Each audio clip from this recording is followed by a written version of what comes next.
பட்டுப்பூச்சி வாழ்க்கையது 8 நாள் தானே, பறந்து வரும் ஈசலுக்கு ஒரு நாள் தானே.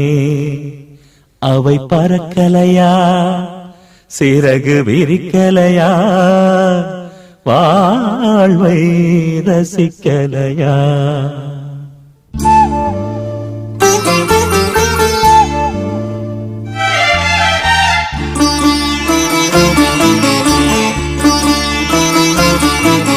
பூங்குருவி பாடடி சுபராகம் தேடித்தான், மனபாரம் தீரத்தான்.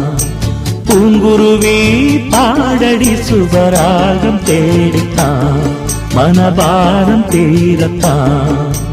வாழ்க்கையே ஒரு வரவு, செலவு வந்ததே ஒரு வரவுதான்.